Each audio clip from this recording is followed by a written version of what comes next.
Hiya Claire, we're back again. So we're going to move on to the inside now. Obviously you see your awning lights on just there, which is switchable from inside, so we don't got to worry about that. And obviously your full canopy. That is going to go on a separate video, so obviously we can have a bit more hands on the job.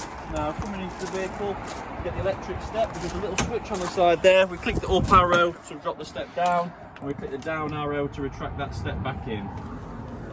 When you come straight inside then, directly over the door behind me should be some control panels. So nice and easy, let's go bit by bit. So first things first, when you come into a motorhome, we need to turn this power on, like so. It's going to give you a light up all the screens to let you know all the bulbs are working. This here indicates that we've got power going from outside plug-in to the motorhome. So we've got the power there, so at the minute we are running on the 230. For the awning light then that we were just discussing, there's a little button there which should then illuminate the awning light on the motorhome on the control panel. I can then select cabin lights to turn all the 12 volt lights on in the motorhome. And then when we come back, I can click view levels, which is going to show us battery levels, water levels in each tank as well. So when we're filling the fresh water up, we can keep coming back inside, click view levels, and it's going to keep this on for us so we can watch how much water we're filling up at any given time. Now I know there's water in the vehicle, it's safe to turn the water pump on. Now I wouldn't turn this on unless we've already done the view levels and checked if there's fresh water in there. Otherwise what we're going to be doing is we're going to try to make a pump built for pressurising water, trying to pressurise air, which is twice hard of a job. So we just make sure there's some water in, turn the water pump on, and away we go. We also have a battery select section on here. So for instance, if we was running the fridge on the vehicle, we click this side, now we're running everything off the vehicle battery.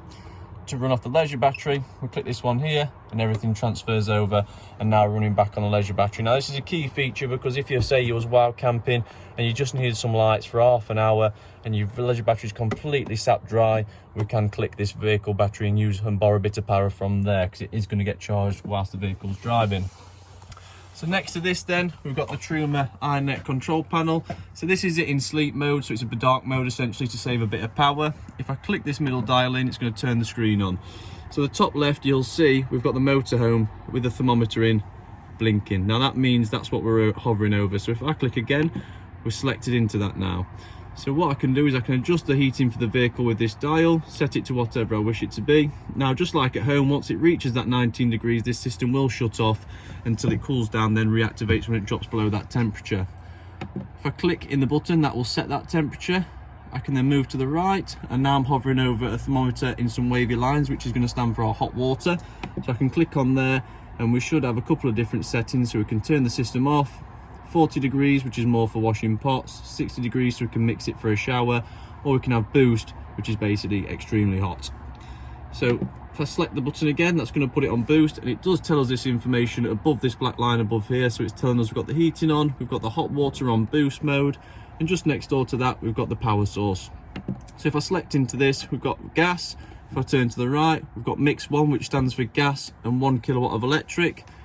Mix 2, gas and 2 kilowatts of electric, and then we can have it on electric on its own, 1 kilowatt, and then again there for 2 kilowatts.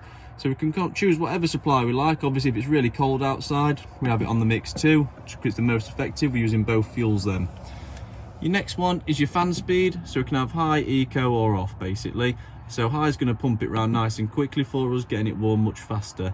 And then down at the bottom, just here, we've got timers, so we can set it on for timers. We can have alarm clocks on just there, or we can delve into the settings, go through the index, screen brightness and all the rest of it, and we can reset the panel just from there. Now if I click out of this, you'll notice all the middle section goes, all the middle section goes and just displays your time, but it does actually tell you above this black line that we've got the heating on, the hot water on, it's running off gas and electric, and we've also got the 2 blades illuminated to tell us we've got it on boost fan speed. So that's there just to tell us what's going on at any given time without having to access the control panel.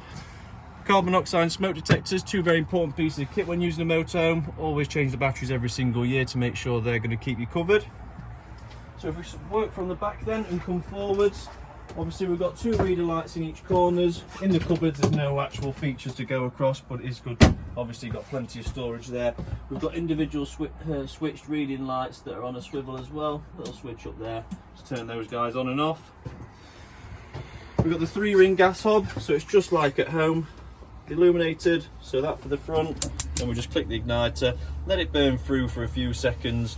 If you've not used the motorhome for a while, you might find, we'll see if this one does it at the back left, if I push in light and release really quick, it's going to go off. That's because we've got thermocouples that are hiding behind here that need to reach temperature so it knows it's safe to leave the gas on.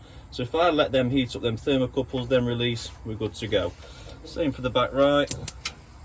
Let that warm through, release, all good to go. If you wouldn't mind dropping down with me so I can get the oven lit for you. So if you look on the panel, we've got 2 illuminated sides.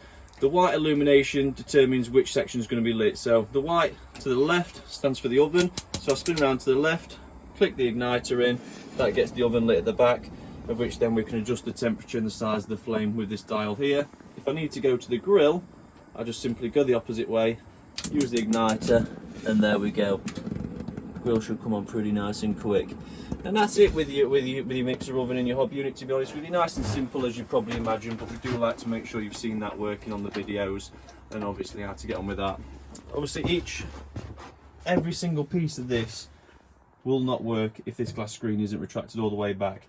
Now I've had it in the past, customers, microwave, something's in there, it's fallen out, it's smashed this glass that sits directly below it.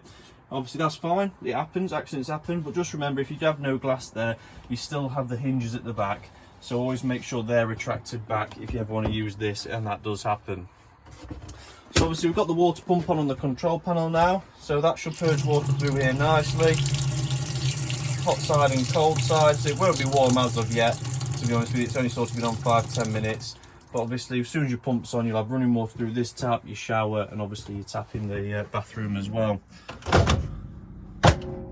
Going over at microwave, mate. Quick start for a minute, just gets it going. Stop and cancel at the bottom, turn it off. Always remove this plate when we're travelling. This is the key that smashes through the glass usually. So always remove that when the vehicle's in motion. I'll probably do the same with your grill pan because it makes an horrendous noise. Here then we've got the 3-way fridge, so we've lit it on gas for demonstration. Obviously the vehicle needs to be level, gas is a liquid, so if the vehicle isn't flat and level, this will not work on gas. So we're just about level where we are now, so it gets away with it. If I want to change the temperature of this fridge, I'll just click through the thermometer setting on the right. If I had a fault with the fridge, this will be flashing up red, or if I have a power loss, this will flash up red. If I want to change to any of the 3, because it is a 3-way fridge, so at the minute on gas, if I want to put it on the hookup, I click hook up. Now because the vehicle isn't running, this is directly fed to the vehicle battery, so essentially on battery mode it will not reduce the temperature of the fridge, it will only maintain what temperature you currently have it set at. So at the minute we've got it set at probably, obviously on setting 4. It has probably dropped down to that temperature by now, which is good.